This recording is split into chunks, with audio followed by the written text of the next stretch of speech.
Thank you very much, Manish, for the introduction. Thank you very much, everybody. It's an honor to be here, albeit virtually. So thank you for having me. Thank you for attending this talk.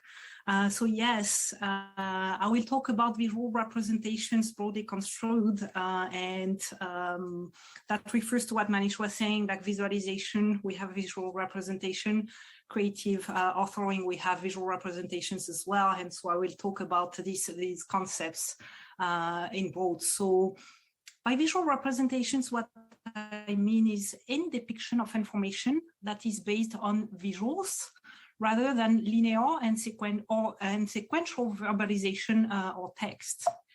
And this includes graphical elements actually in the user interface, such as buttons and icons, which, if you think about it, are visual representations of comments, or you can think of scrolling bars as well, which would be a visual representation of the notion of viewport within a document, or a progress bar also, which would be a verification of system progress doing a task. So these are visual representations as per our definition. Drawings, sketches are also visual representations of information when they capture concepts and ideas. Photorealistic or even real-life visual representations of information exist too, such as a model of the half helix that we see here in the photograph from Linus Pauling. These are also visual representations, and of course, which might have been the one that came to mind immediately, visual representations of actual data or visualization, such as these equals charts, or data views that we can generate in visual analytics systems. So for this talk today, I thought I would go over why choosing appropriate visual representations in user interfaces is such an important design decision to guide and empower people. And also I want to show that it is far from being a trivial task. So oftentimes as well, visual representations, we think of them as an output modality, and I will try to convince you and show you also that it's very important to consider them also and their quality as an input modality. So let's get started. What are visualization, visual representations great for? So the first argument that you will often hear is visual representations of information are powerful because they allow to externalize cognition. Basically, because you pull information from your head and put it in the world in a visual form, you basically free up cognitive resources. And instead of working with the information that is stored in your head, you can use up your very powerful perceptual system to acquire the necessary information as you are at the task. So let's take this example that I'm sure many of you are probably familiar with already. It's an old visualization. It's a simple visual representation that shows the number of murders committed using firearms in the state of Florida for the past 30 years. And so what happened is that in 2005, which we see on the chart, the state of Florida enacted the Stand Your Ground law that basically makes it legal to shoot one's way out of any situation that feels threatening. And so what happens after the law was enacted? What does this chart really showing us at a glance? We see a clear drop, right? Which is great. The state seems to be safer after the law was enacted, which is good news. The very fact that it's legal to shoot someone for self-defense seems to have successfully discouraged criminal acts and resulted in less deadly consequences. But wait a minute. Is that really the story that this chart is telling us here? I don't have like the raise of hand because I don't see the gallery, but did you guys pay attention to the axis in the chart? If you take a second, you might find out that the axis, the y-axis actually goes downwards.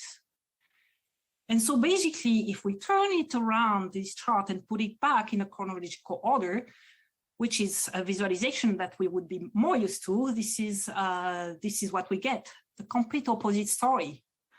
And of course, if you make it legal to shoot people and you don't have any implications to that, well, more people get shot. So that's one of the aspects of what I really mean when I talk about the power of visual representations.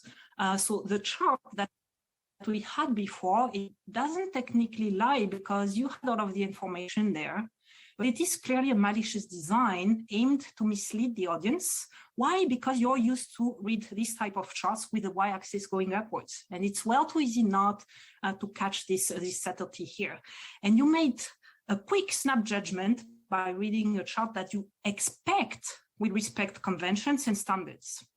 And this reliance on your previous experience makes you less acute at detecting subtleties in the design.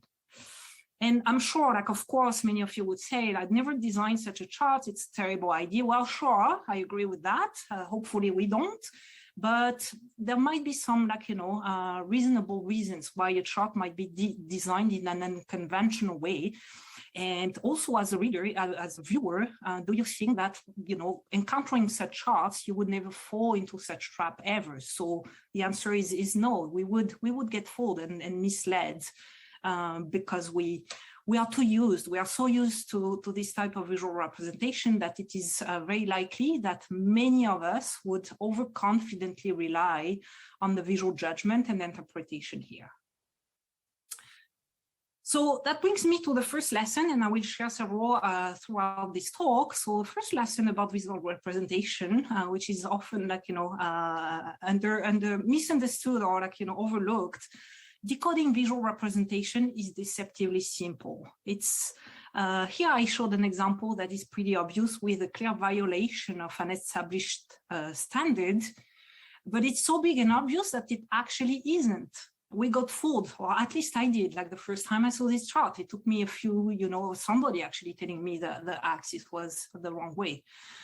And there are plenty of other more subtle cases that can be at play. So there are many expectations and assumptions that one inherently has when they approach visual representations of information, and the context as well.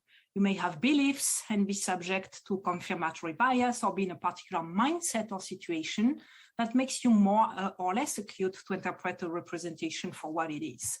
It's easy to miss out on something. So it's powerful in this sense, in not always the best way. Here's another example. So these are two charts that show the same data about access to safe drinking water in two different fictional cities.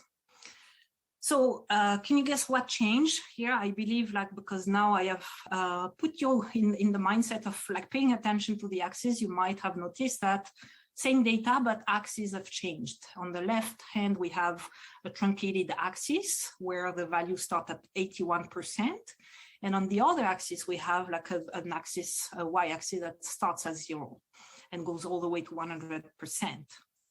So one question that we might have here, which one of those two representations is better? Form yourself an opinion here. Which one do you believe we should go for? And as an answer, I would say well, actually none, because it actually depends. If you're trying to emphasize the difference and allow an accurate reading of this difference and can compromise actually an accurate estimate of the magnitude of those values, then the left representation is good.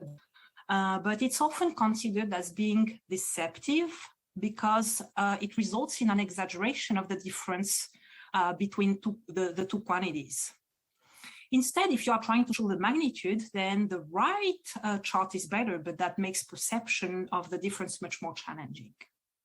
So by using one or the other, you understand that you will make one of those tasks easier, but also the other task more difficult. And so that's the second, and that's the second lesson that I wanted to convey today, a design of visual representations involves making trade-off decisions almost always. Each design will result in making it better for some tasks and worse for other tasks. Is that inevitable? Well, sometimes no, if you consider that only a single design choice is possible, but here, one question that we may wonder, why do we have to choose one or the other? Why not presenting the viewer with both views, right? If they are equally valuable in different circumstances. And that's what Jacob Ritchie from Stanford actually has studied during his master was at U of T. So this might ring a bell to some people in the audience. But so basically in this work, what we thought is why not adding simple interaction like a click or a hover over so that the viewer can easily transition between the close-up deceptive view, where the y-axis is truncated, and the full view that best represents the magnitude on an absolute scale. And depending on the task, right, the viewer can pause on the view that's better to them at the time it is better to them. So we call this technique the perceptual glimpses. And what's great, if you think about my previous lesson, is we didn't have to choose, which trade-off, because we present both views. But that's not all. We didn't get away by not having to choose between two reasonable options. We present them both, but there's still one decision to make as designers of perceptual glimpses. We still have to decide which view should we present first, right?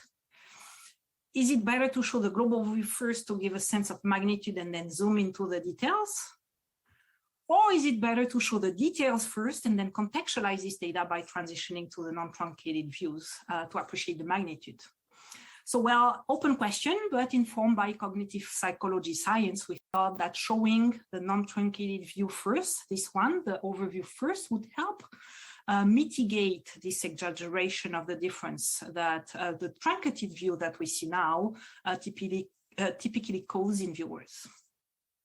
And so one of the very interesting findings that we got from the studies of these, like which view first, is that the overview first mantra actually resulted in participants finding themselves deceived by the so-called non-deceptive view, the non-truncated view, and they completely rethought the validity of their initial assumption after being presented, the views in this order, rather than just adjusting their initial estimate as we were expecting with the anchoring mechanism here. So where I'm going here is that you can't really avoid, as a designer, having to make these decisions, these design decisions. Thing is, design of visual representations involves to make all and every decision about location and visual aspect. Because representing something visually requires you to, create this visual representation and put it somewhere. It requires you to find the location, give it a shape and the color and so forth. And the very moment you make a decision of laying things out in a particular fashion, or shaping things up in a particular fashion, or use colors or texture in a particular fashion, for every such decision, be sure that you create truly new opportunities of conveying or information that you did not intend to. Because it's very likely that someone may see a meaning where there is not, or that they would be influenced by one of the perceptual or cognitive biases that we mentioned a moment ago. But let me pause here. I don't want you to think that I'm telling you that no matter what you do, you never win. This, as a designer, it's not the case that it's always going to be suboptimal or worse, wrong, but the real truth is that it's not so terrible. Visual representations really do help, truly, in most cases. I'm just communicating here that how easy it is to underuse their power, or even worse, reverse their power against your initial intent. And that's important to be well aware of such caveats. So let me show some success stories. Think about a physician who sees many, many patients within a day. And of course, physicians don't try to remember all of the facts about a patient out of memory, but instead they rely on patient records, often in the form of textual notes, clinical notes, and they use these clinical notes to recollect what the patient's clinical history is, or to assess what the patient's problems are. And patients' records are often quite voluminous. There is here, only 15% of a single patient record with 300 notes, a number which is not really uncommon for patients with chronic illness.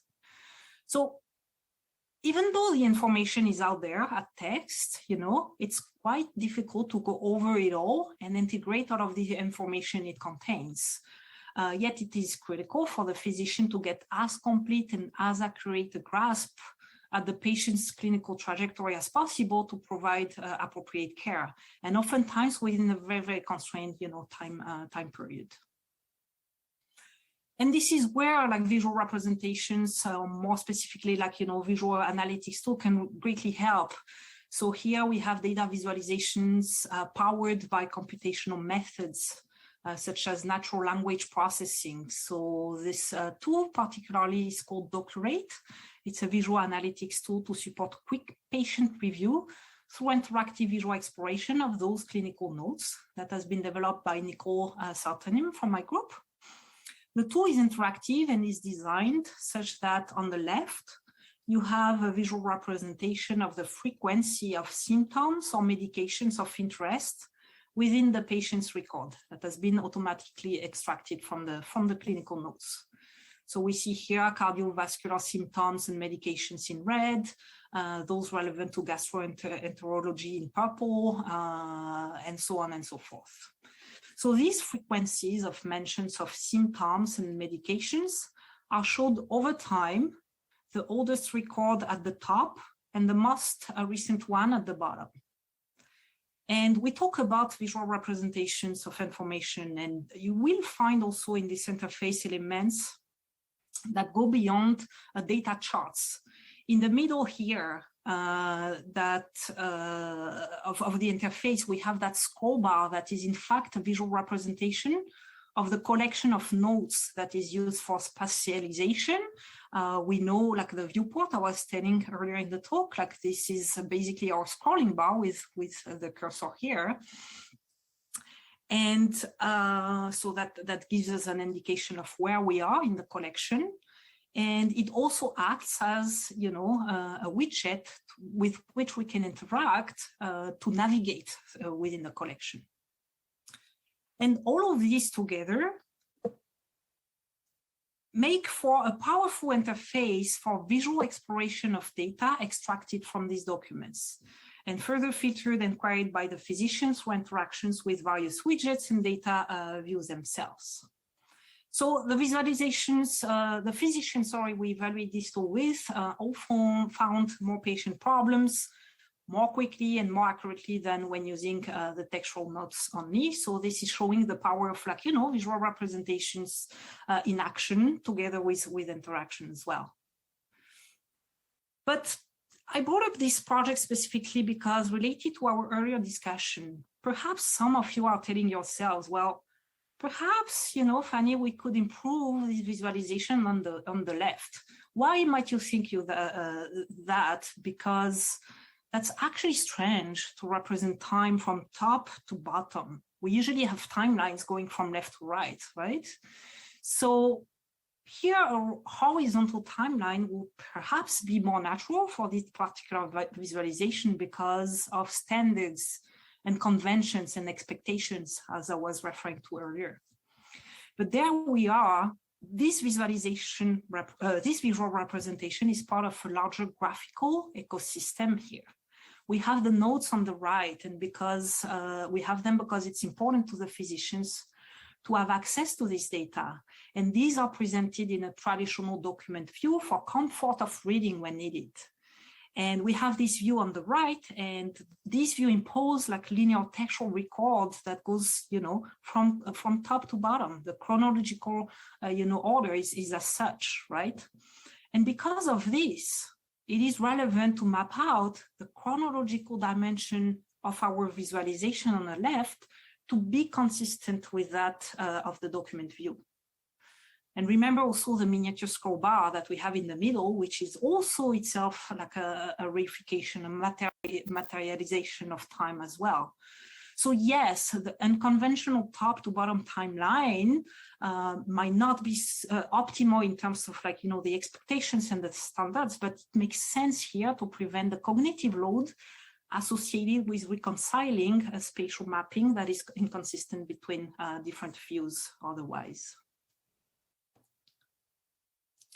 So that brings us to that, fourth lesson: design of visual representation should not happen in isolation. So it not only it is difficult to design them on their own, but when designing visual representations of information, there are countless elements to take into consideration because of the context it is embedded in. So it's not just taking each data view or widget and apply visualization guidelines that optimize perception and interpretation within each view, or best design practices for that given widget. The interplay between the views and other graphical elements in the interface are to be factored in, and the interactions we want to support as well. So all of these impose additional constraints or benefits that make these design decisions less trivial, right? But which is okay. There are trade-offs. We need to accept that by optimizing something, we may compromise on something else. What's important to do and have in mind is to make this choice, conscious, and understand the implications. So we make trade-off, but we understand what we compromise on, and we understand what we optimize for. So speaking of interactive dashboards, here's another one that we recently worked on in collaboration with healthcare professionals at the Hospital for Sick Children in Toronto. Classical interactive dashboard with several light charts, stack charts, and so on. I'm not going to go in details about this interface in particular, but just to give the context, we are working here like in the context of a pediatric intensive care unit where clinicians have to do daily rounds, which involve monitoring the fluids in every critically ill children, and they have to do that as a team every day. And so currently the way it works is that we have an accredited clinician who go over the data first of the patients like in the ward, and they take notes. And then when it comes that the clinical team meets together for the round, they provide a curated summary of the patient's status orally to a team of other experts from their notes. And then the teams decides on whether there are actions to take for the patient. So no need to mention that, of course, the speaking delivery of the information is error-prone, and importantly, many errors in these intensive care units are preventable because there are common errors, which we aim to address with our visualization dashboard. And it helps making all of the patient's information available to the clinicians in a carefully designed, user-centered design interactive dashboard, supports and can support specific analytical tasks. But the interesting thing here with this project is that we were actually taken aback by the fact that this was not enough. This visual dashboard was not enough. Why? Because formulating patient problems from interpreting a general multi-purpose dashboard with all of this data is cognitively demanding and requires expertise. We use user-centered design with clinicians, involved all the way through. It's not like a lack of not addressing their needs. It's a lack of, having this multi-purpose dashboard still requires too much work.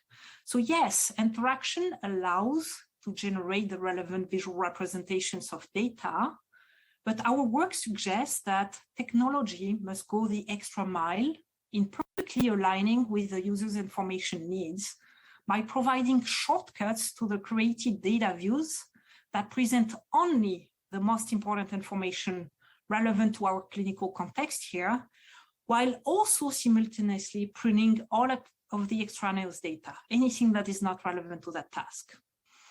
And basically, this is what we did by recentering our focus on the preeminent goals of the clinicians, which boils down to a simple question: what are the patient's problems? That's the seed problem that they wanted to address. And these visual dashboards don't support that or need the extra work from the clinician to do that themselves. And so what we propose is another approach where the system actually creates the data views relevant to the clinician's context, by utilizing clinical problems as a basis for data exploration. So in essence, the way it works, our approach combines the power of checklists as a systematic and reliable way of going over potential problems in patients, and the power of visual representations and visualization dashboard to support analysis of rich multivariate patient data. I'll take a minute to show very quickly interactive. I'm not showing the entire system here, but just very quickly, the way the system works. All right, this is the screen that you would have, like, as you enter the ward. On top of every bed, you would see like this, patient problems, view of every, of the patients in the ward. And so this is what we call the overview, a situational awareness view, where you see in a glance, at a glance, from a distance, you see the list of potential problem and whether the system has identified whether it is a problem in red or whether it has not been identified as a problem. And as you go and identify, okay, this patient has 4 out of 5 problems, let's go and see them. The clinical team can start working with the more general, visualization dashboard here. And what I meant by, having those created views based on the patient problem, you see our checklist of problem is still visible here on the left. And the way it works here, if the team say, oh, okay, let's look at, the fluid creep problem that we have first for this patient. As you go, you can go and click or just hover over this particular problem. And what the system does, it creates the view of the more general dashboard for you to focus on just the information that is relevant to that particular problem, which you can always recontextualize in the larger dashboard, but we have those shortcuts to the relevant views that we can consult with only the information relevant to the problem and everything else being, pruned out. We get back to the slides. Up. So the 5th lesson learned along the way working on this project, and this one in particular, is surely enough, interaction is great to support dynamic generation of the visual representation that is most appropriate to the task at hand. And I'm a huge proponent of that. Don't show everything at once. Give the user, the possibility of interacting so that they can build the representation that is the most relevant to their task at the time they are working on the task. But the lesson learned here is also we should not blindly rely on that interaction. There are actually dangers to defer all of the work to the users as well, and because it can be costly to them, timely and cognitively. So that's the lesson from this particular work. Interaction for sure have it, but it's important also to have those shortcuts and think about the preferred actions to the users. Speaking of interaction, let me switch gears here for a moment and talk about one other very important aspect where a design of visual representation is critical, which is their role as an input, modality. So the visual aspects of things is extremely important for us to make a quick judgment about what the object affords, that is what we can do with different objects.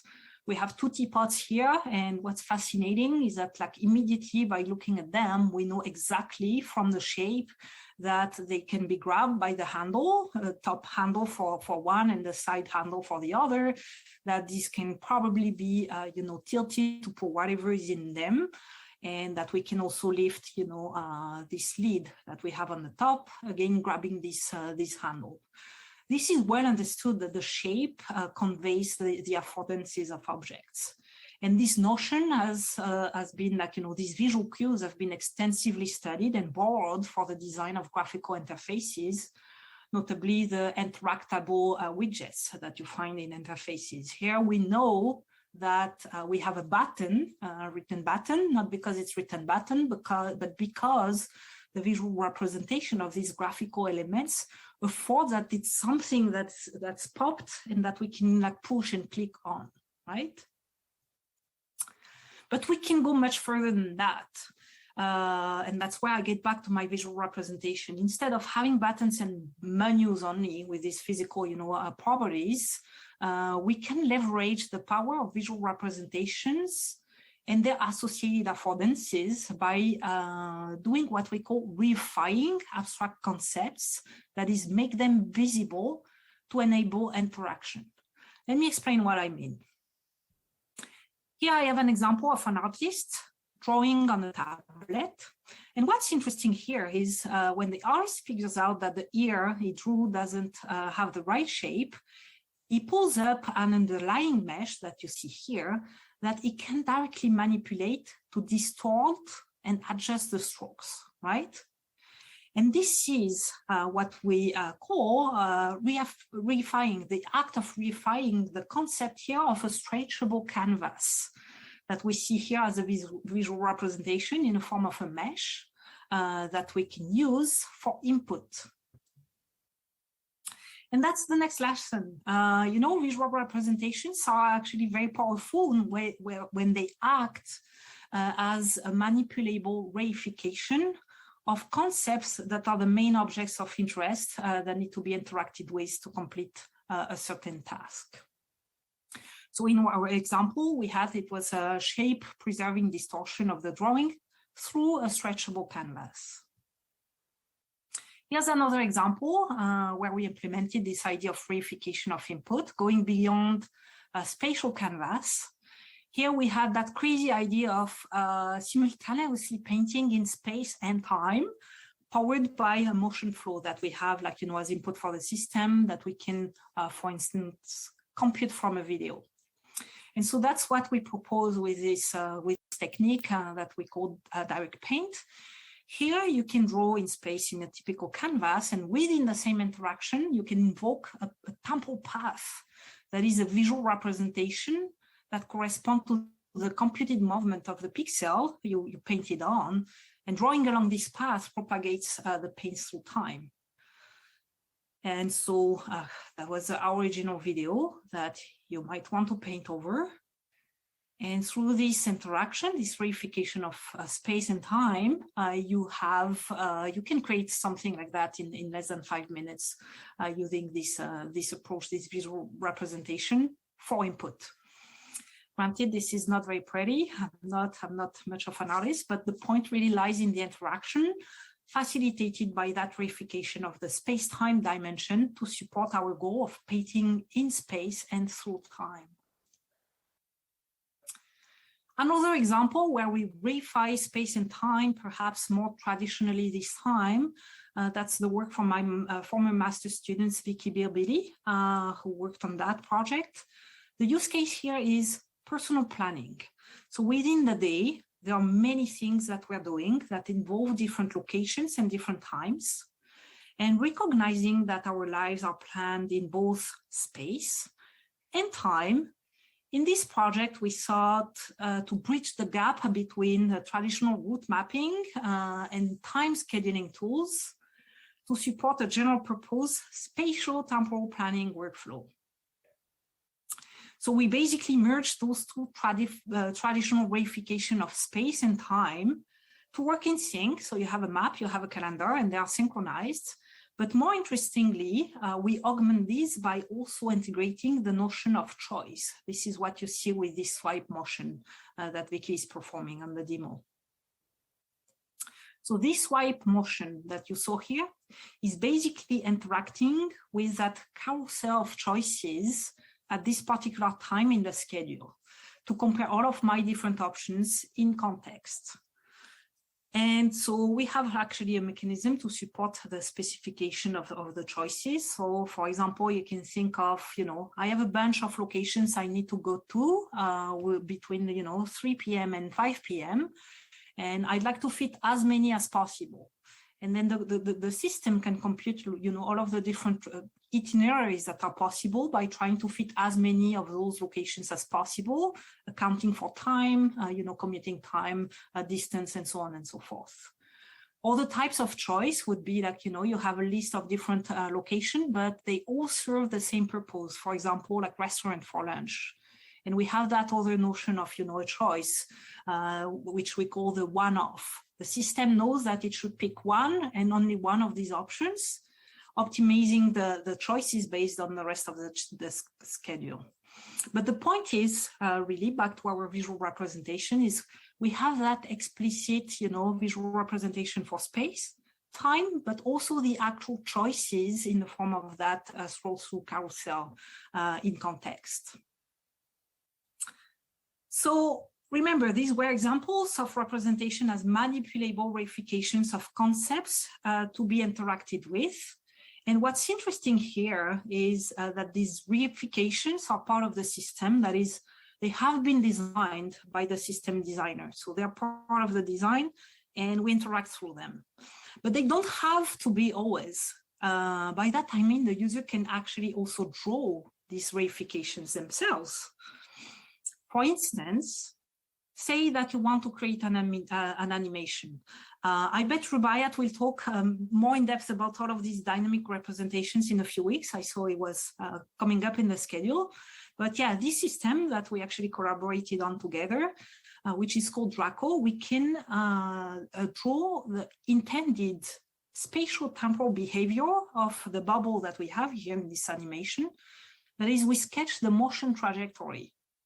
And we can show also, again, by example, like the granular behavior of all of those bubbles.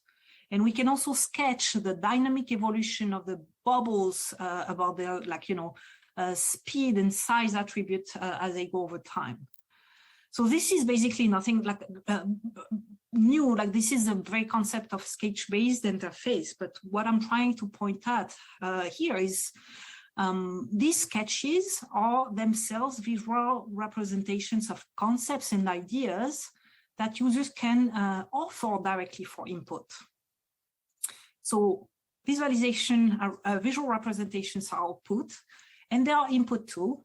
And further bridging the two, we can use these input to create a visual vocabulary relevant to the domain, these reifications of concepts, and these can also be used as output.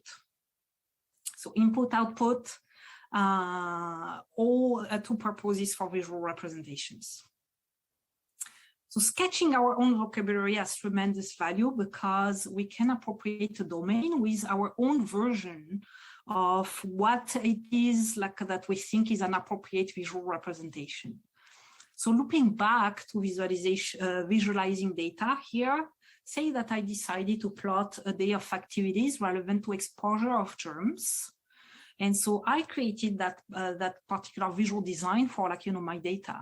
Somebody coughes in my vicinity, I touched an object, I coughed myself, I touched my face or wash my hands. So I drew those things and I want them to be used as graphical vocabulary to create my visualization. And this is what a resulting visualization could look like. I drew this one manually with the use of copy paste, but point is it was still costly to design by hand. And so where I'm going here is that you can use these visual representation that you decide yourself to actually serve as input and as vocabulary for your system to actually create an output. So that's where we bridge the gap. I use my drops in this example as input. That becomes my different data element in this tool, and these data elements are being change their aspect, their visual aspect, based on the underlying data that I'm trying to represent instead of having to draw it myself. So this tool, Data Inc, is facilitating that. You sketch your input, and then you have what we call a lazy data binding, which is changing the graphical aspect of your different graphical elements based on an underlying data table that is there. So this is important because we can use visual representation as input and output in such a way that users engage with information by really letting them create the vocabulary of the visual representation. I had a little bit of a chunk on communication. I think I might go through, it's just a couple slides. So yeah, it's important to like facilitate this engagement with information, like having this authoring is helping that, and also thinking about visual representation a little bit more broadly, like not only, sketching and drawing and like, flat representations. So here, if we think about one of the problems we have sometimes with what I call complex, mergers. We have, for example, the world that 4,000 million hectares of forest in 1990, and by 2015, this area had decreased to almost 4 million hectares of forest. A net loss of, 129 million hectares over a 25 years period. So you have all of the information here, but really it's hard to imagine this, to really appreciate the magnitude of this information. How long is 25 years really? So to help with this kind of like, complex measure, we can perhaps do something like this. This is equivalent to losing 20 soccer fields worth of forest every minute for 25 years. We have something that we well understand here, a soccer field and a minute. We all know what a minute is like. We could plot that using charts and so, but how much would that help really? Does it really help? Not much, because my argument is we still don't have quite that visceral reaction to that information. And so we can do something like this, which is using a visual representation, but expanding it like so that we have the dynamicity of it. So this task here is like to see how fast you can color 20 soccer field within the span of a minute. And we saw the video unfolding here, and we see that the person, even though they were trying to be as fast as possible, they failed. They didn't manage to color all of those soccer fields.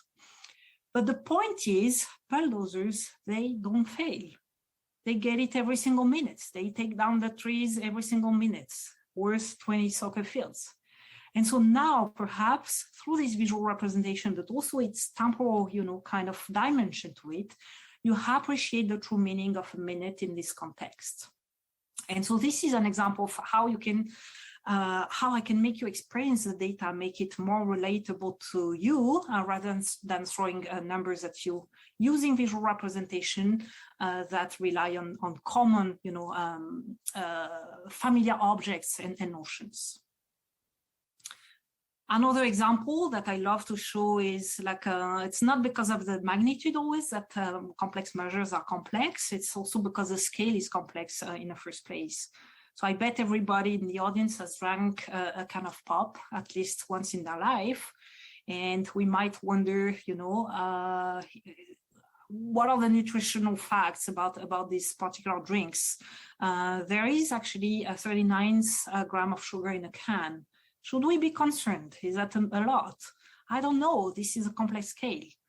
But if we use a different visual representation that resonates with us, that is more familiar, like sugar cubes, that's where we would start to be seeing this data differently. This is worth 10 sugar cubes. 10 sugar cubes. Do you see yourself putting 10 sugar cubes in your mug of coffee? That's pretty insane. So that's a notion that we explored, we call these visual representation concrete scales, where basically, you use traditional familiar objects to represent or re-express, unities, so that you make them these, magnitudes or complex scales more relatable to people. So that brings me to the ninth and last lesson for this talk. This is a way to open your mind on how visual representations can also be super powerful if they are used to facilitate a visceral experience of information. So to conclude, visual representations, yes, they are very powerful. They are very difficult to design, but when you have identified the proper concept or idea to represent, then there are a ton of opportunities to design an interesting, meaningful reification of these concepts and ideas, be it for input, output, but more interestingly, input and output. And so people like to use the metaphor of, the hammer to qualify visual representation or visualization. Like they are a powerful tool. By that, they can let us achieve, great things, but they are also powerful as in a destructive way. As we saw, we can misuse or underuse, the power. And I think this hammer is a little too weak of a metaphor for the visual representation. I think visual representations are one of our most powerful tools actually in graphical user interfaces. And it would be more like the god of all of the hammers with great powers. And that also requires, great responsibility and want to use widely. So I'm closing here on this tribute to my former INRIA team and former team's head, Nicolas Rousset, who loved to use the Thor's hammer as to describe user interfaces, the power of them, and visual representation as well. So with that, thank you very much for your attention. I'm very happy to take questions, if any. Stop sharing my screen so I can see.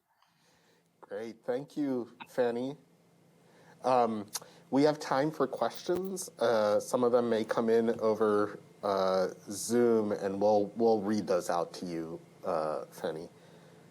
So while we're waiting on questions, maybe I'll start with one, which is, the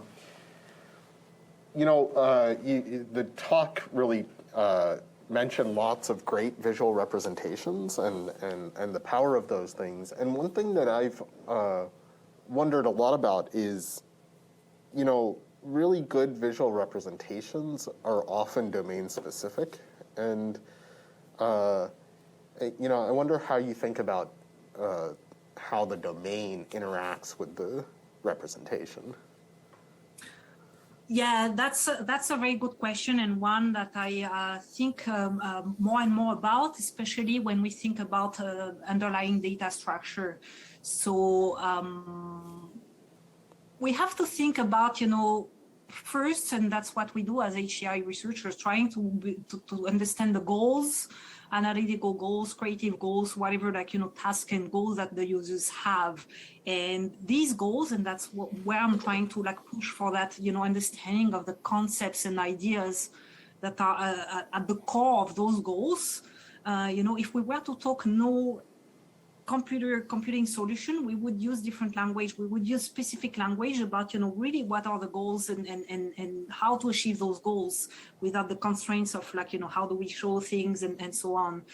And so by that, I mean, if we are to think about, the domain, what are the goals, and really try to understand these objects and concepts. And from there, we start to think about what would be a good representation, what would be the good, way of representing this concept, both for input and output.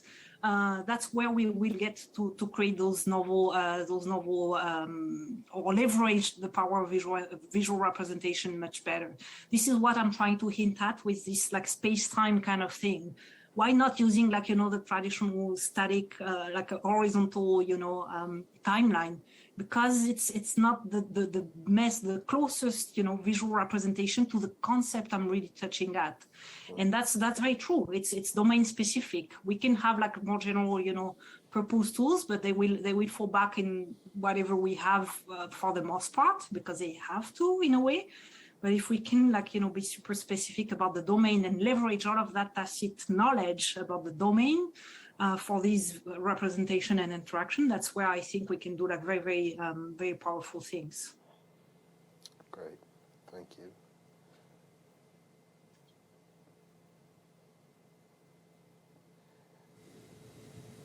So maybe I'll follow up with another question here then.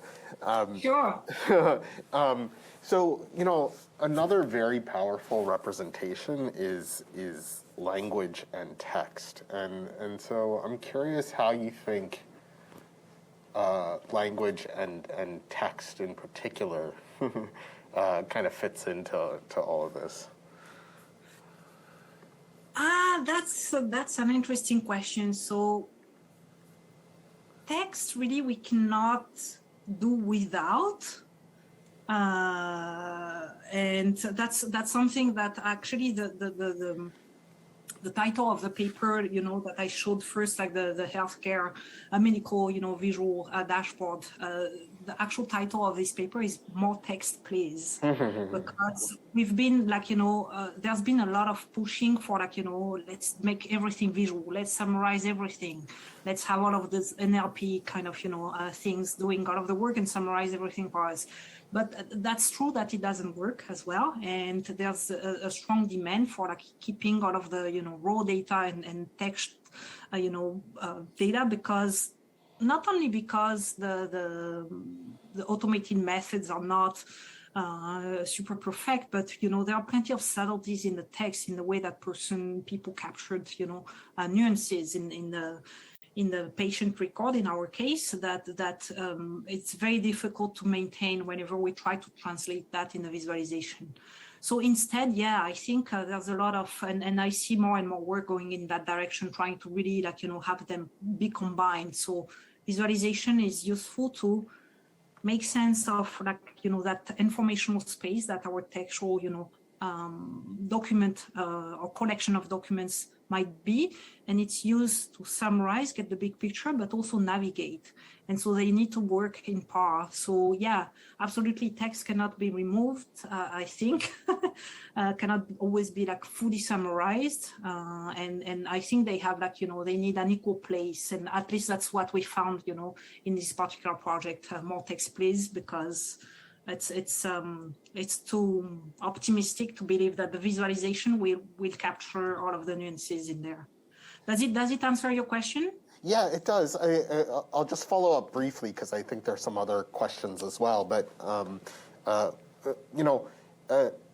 the one thing I've been curious about is in the work that you showed on analogies for large numbers. It seems like a lot of the work is being done by the text, and how much do you need visuals in that case at all? Maybe that's an open question, or maybe you've done some experiments there. I don't know. You mean for the concrete scale? Yeah, the concrete scale stuff. Yeah. Oh no, I showed first what are no, it doesn't. There doesn't have to be the text. So if you look at the can of Coke and you look at the sugar cubes on the side, I agree. Yeah, it is true that if I didn't tell you the story, you might not directly make the connection whether what does it mean to have sugar cubes, or they are associated to that.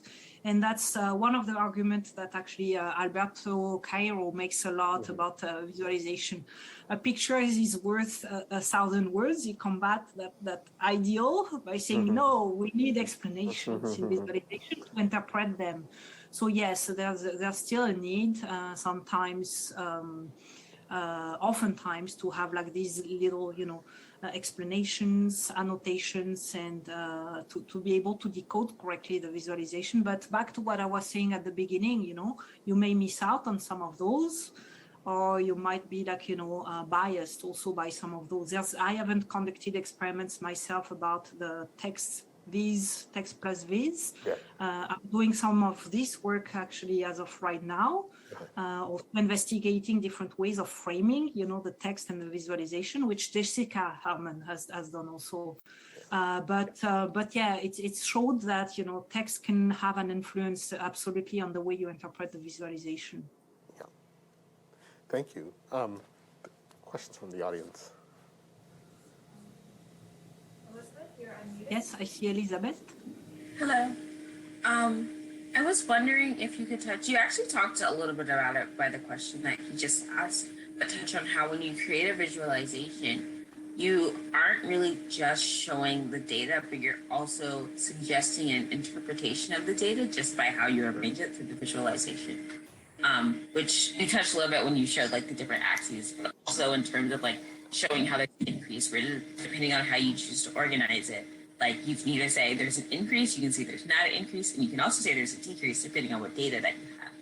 And how do you, I guess, ensure as a designer when making these visualizations, whether it be for doctors or something, that you don't accidentally put in a biases of there's increase, decrease, or not increase when you're showing this data, and ensure that it becomes still their interpretation of the data rather than the person who creates the visualization.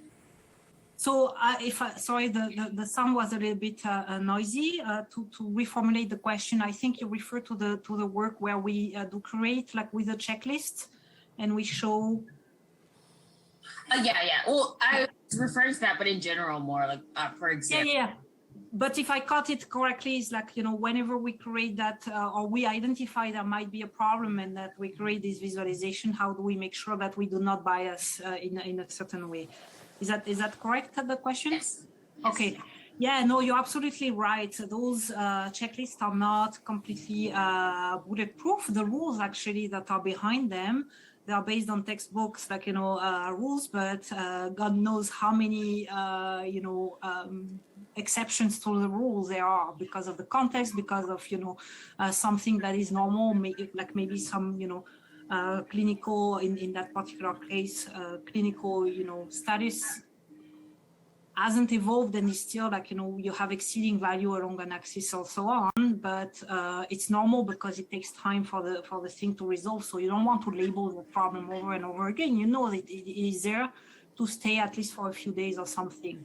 Or it can also like mislabel something. So that's where actually the having this visual dashboard first, we have the checklist on the side and the visual dashboard, which is open-ended without the annotations, is important because it still leaves that free-form kind of, first impression if you want to dig up before you go and take those created views.